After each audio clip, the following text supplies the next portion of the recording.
Hi, I'm Pouyan Darian. It's great to see everybody again. I know it's been a while, and there have been a lot of exciting changes and not so exciting changes to immigration law in the last few months. A question that I've been receiving very frequently has been whether somebody with an advance parole or travel document can leave the United States while their green card or adjustment of status application is pending. So specifically, the situation is like this. You're applying for your green card, your case is pending, it's been pending for a while, you've received your work permit and your advance parole document, your EAD, along with advance parole, which is permission to travel while your case is pending. Now, you really want to travel, but your lawyer or whomever tells you it's going to be a while before you have your green card. Can you travel?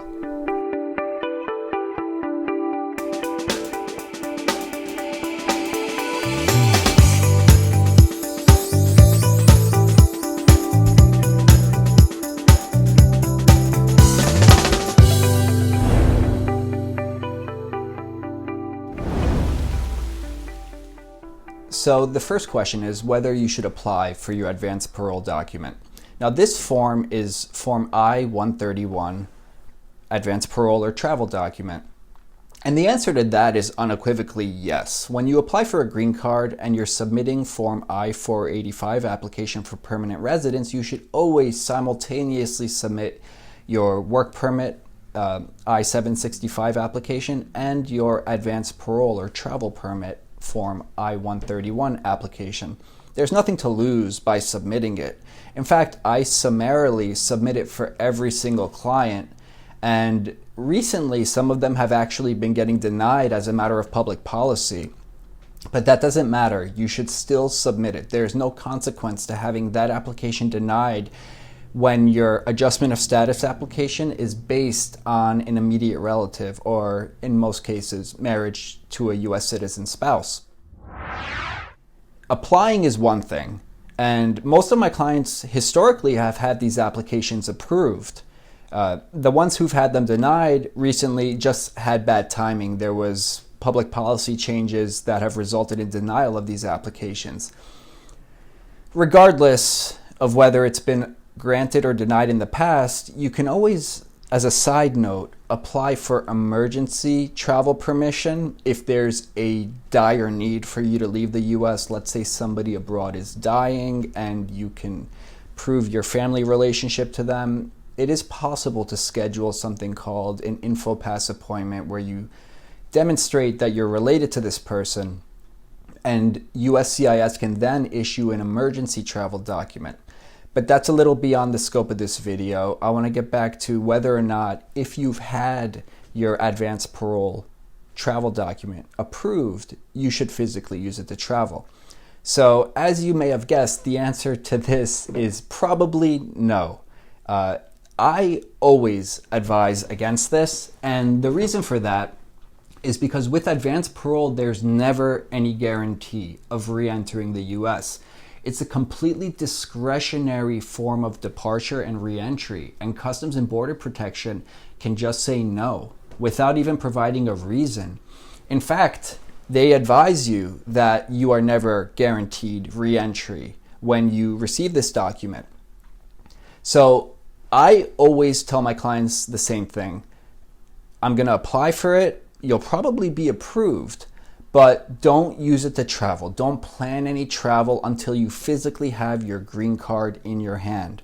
Because if you travel, and I heard a story recently, it wasn't one of my clients, but it was a close colleague's client who's a Canadian national, a Canadian citizen, married to a US citizen.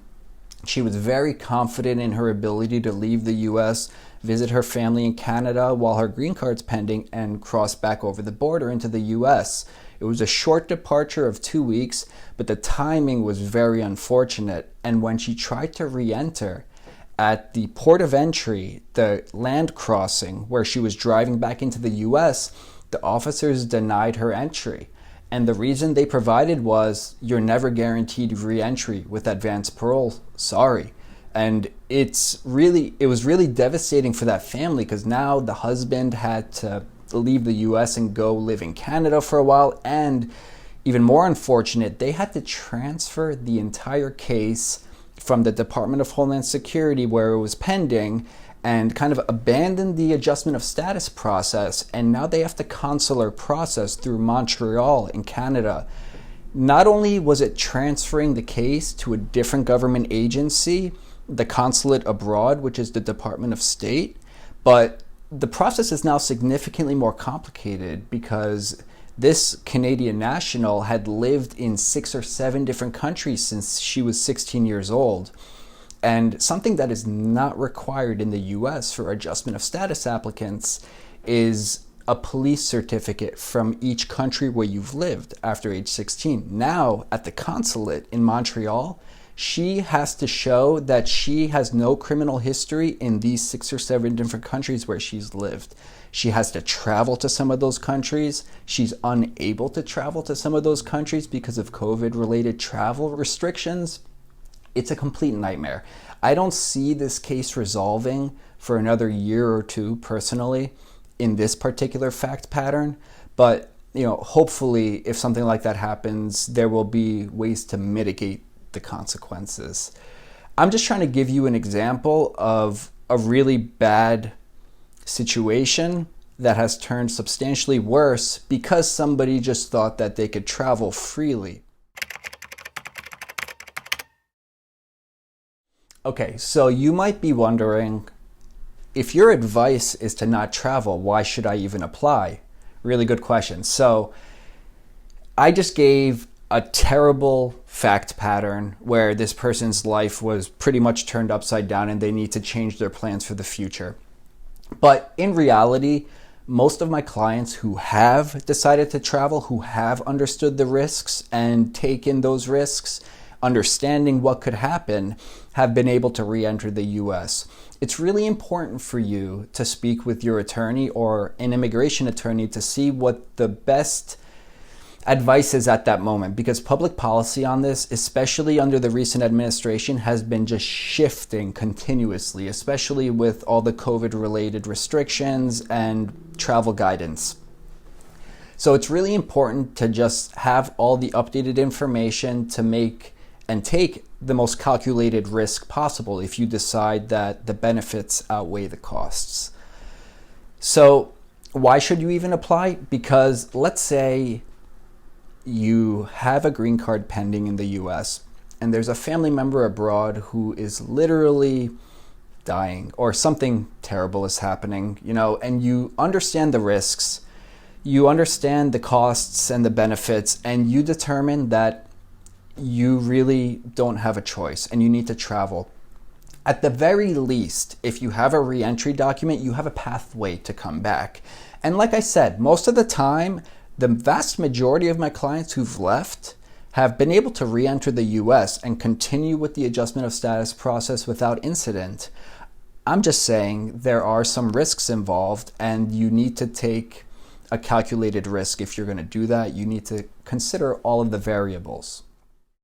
The second reason you should definitely apply is because there's no cost. Right now it's a 5-page application. It literally takes me 1 minute to fill it all out. It might take you a few minutes longer than that, but there's nothing to lose, And the third main reason that you should definitely apply is because it takes time for this application to process.